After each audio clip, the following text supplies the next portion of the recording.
बैसागो बोथोर फैलायबाय रंजानाय साना फैलायबाय बागुरुम्बा मोसानो हायला हुइला रंजानो गोसो जालायबाय जोंलाय आबै आबौजों आयौ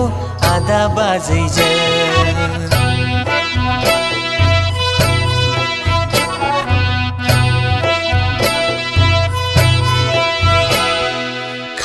दामनाय गैयाब्लाबो सिफुं सुनाय गैयाब्लाबो थरखा दामै दामै मोसाहैगोन जोंलाय हायला हुइला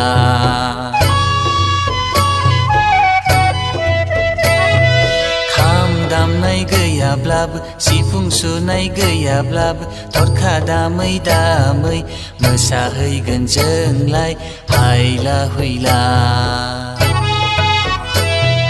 बैसागु बोथोर फैलायबाय रंजानाय साना फैलायबाय